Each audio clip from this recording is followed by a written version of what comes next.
if one of the factor of x square minus y square plus x plus y is x plus y, then the other factor is, just divide কৰিলে হ'ল, divide কৰিম কিনো x plus y, divide কৰিম x square minus y square plus x plus y, x equal to x করব ন, x যেটা কি হলো x square গল, x আর y into কইলে xy হয়ে যায়। তো সো আমি তো সেট লিখ দিছো লাইক টাইম নিমিলে কারণে।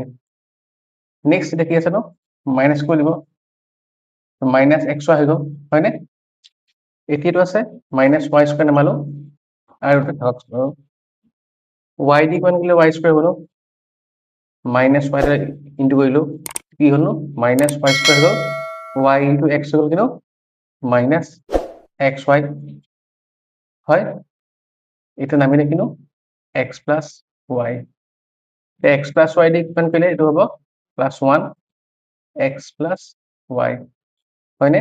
টেনসে কি হলো x minus y plus 1, তো অপশন এ টু মিলি আছে।